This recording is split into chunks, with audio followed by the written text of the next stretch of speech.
शिमला में संजौली मस्जिद पर विवाद को लेकर, जहां देवभूमि संघर्ष समिति की ये चेतावनी, शुक्रवार को नमाज ना पढ़ने देंगे और समिति के लोगों का आमरण अनशन भी जारी है। तो शिमला में संजौली मस्जिद पर विवाद को लेकर आज एक और बड़ी खबर है, जहां इस बीच आपको सीधी तस्वीरें भी दिखाएंगे, क्योंकि अब देवभूमि संघर्ष समिति की चेतावनी को लेकर एक खबर आ रही है। शुक्रवार को ही नमाज नहीं पढ़ने देंगे, समिति के लोगों का आमरण अनशन भी अब जारी है।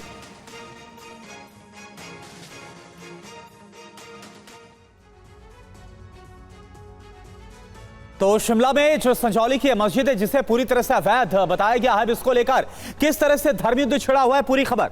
संजौली मस्जिद पर विवाद, मामला क्या है, यहां पर आपके सामने बिग वॉल पर हिंदू संगठनों से जुड़ी 4 महिलाओं समेत अगर हम बात करें तो 6 पर केस किया गया और इसके अलावा संजौली मस्जिद के अवैध निर्माण पर आपत्ति जताई गई है। इस बात को लेकर विरोध जताया जा रहा है। हालांकि पिछले शुक्रवार को पुलिस प्रोटेक्शन में यहां पर नमाज हुई थी करुणा, क्योंकि सभी लोगों ने मस्जिद में ही नमाज पर विरोध भी जताया था। संजौली मस्जिद में ही नमाज के खिलाफ इस बीच अनशन को लेकर एक खबर आ रही है करुणा, जिससे साफ है कि अब इस वक्त के हालात को देखते हुए प्रशासन भी पूरी तरह अलर्ट है। बिल्कुल। और देखिए, एक और अहम खबर आपको बताएं, इससे जुड़ी हिमाचल की राजधानी शिमला के संजौली में विवादित मस्जिद मामले में देवभूमि संघर्ष समिति का आमरण अनशन लगातार जारी है। ये देखिए आप तस्वीरें।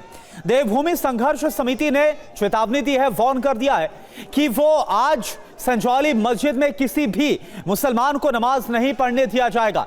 संजौली मस्जिद के बाहर प्रोटेस्ट लगातार हो रहा है।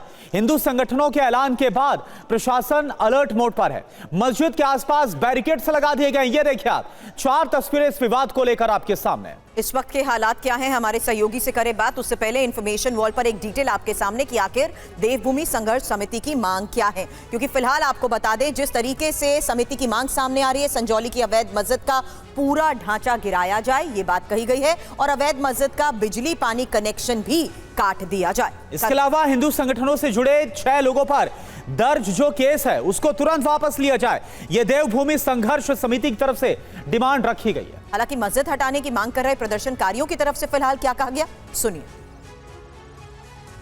इतना बड़ा आंदोलन होने वाला है कि फैसला होकर रहेगा।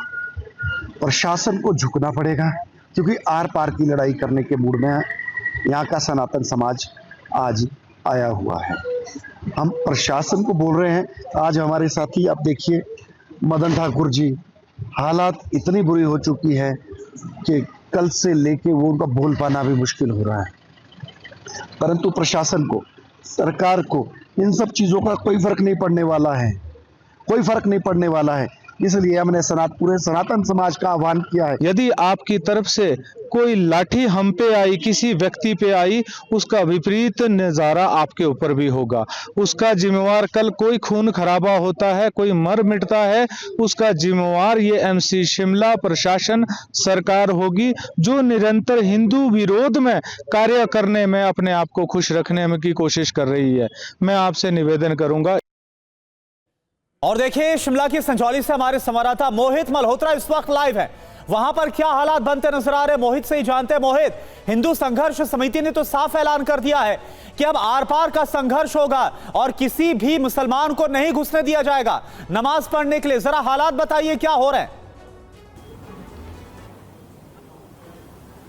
देखिए, मैं इस वक्त संजौली पुलिस स्टेशन के बाहर मौजूद हूं और यहां पर अनिश्चितकालीन जो अनशन है, एक धरना है, वो चल रहा है। हालांकि अभी जो हिंदू संघर्ष समिति से जुड़े लोग हैं वो कह रहे हैं कि प्रशासन से बातचीत हो रही है। आज मौखिक तौर पे कहा गया है कि जो मस्जिद की बिल्डिंग है वो अवैध है, तो वहां पर नमाज पढ़ने के लिए लोग नहीं पहुंचेंगे, ऐसी जानकारी दी गई है और कड़े सुरक्षा बंदोबस्त यहां पर कर दिए गए हैं। मेरे साथ श्वेता जी हैं, जो कि इस पूरे आंदोलन को लीड भी कर रही हैं और पिछले शुक्रवार इन्होंने कुछ लोगों को नमाज पढ़ने जाने से रोका था और इनके खिलाफ भी एफआईआर हुई थी। श्वेता जी, आज का क्या स्टैंड है आपकी समिति का, आगे आप लोग क्या करने जा रहे हैं? देखिए सर, कल शाम को पहले 2 दिन तो प्रशासन ने हमसे कोई बात नहीं कही है, कोई किसी भी तरह की कोई बातचीत नहीं की है, पर कल शाम को प्रशासन के साथ हमारी बातचीत हुई है तो वो हमारी काफ़ी चीज़ें मान रहे हैं और अभी हमने रिटर्न में बस वो हमें कुछ रिटर्न में दे दें सर वो हमें, तो उसके बाद इस आंदोलन को हमने यहाँ पे भोजन रखा है सर।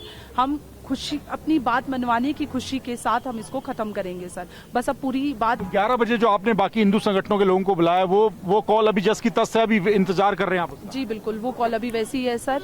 अब वो सब भी आएंगे। हमने पहले ही ये सबको बताया कि सब कुछ शांति से हो, ताकि शहर में किसी भी बच्चे बूढ़े किसी के साथ भी किसी भी तरह की कोई भी दुर्घटना ना हो। इस चीज का ध्यान रखते हुए ये शांति की कॉल है सर। ये कोई ऐसी कॉल नहीं है कि हम यहाँ पे कोई मारपीट करने वाले हैं, ऐसी ये कोई कॉल नहीं है। पर अगर प्रशासन हमारी बात मान जाता है तो बातचीत का रास्ता निकालने का प्रयास हो रहा है। लेकिन आपको दिखाना चाहूंगा हिमाचल पुलिस कितनी बड़ी संख्या में यहाँ पर मौजूद है और अभी इंतजार किया जा रहा है, क्योंकि जो धरने पर लोग बैठे हैं, जो अनशन कर रहे हैं, उनका कहना है कि अभी प्रशासन से बातचीत हो रही है। जो एफआईआर उनके खिलाफ की गई है उसे रद्द करने को लेकर भी बातचीत हुई है। तो फिलहाल ये तमाम बातें निकल कर आ रही हैं और संजौली में जो अभी फिलहाल काफी भारी पुलिस पर लगा दिया गया है। लेकिन एक इस पूरे विवाद में राहत की बात यह है कि बातचीत का रास्ता खुला है। जो हिंदू संगठन प्रदर्शन कर रहे हैं, अनशन पर बैठे हैं, उनसे बातचीत की जा रही है। 11 बजे की जो कॉल दी गई है उसको भी बातचीत के जरिए ही हिमाचल सरकार, हिमाचल का प्रशासन संजौली का बातचीत से सुलझाने का प्रयास कर रहा है। शुक्रिया मोहित पूरी जानकारी के लिए आपका।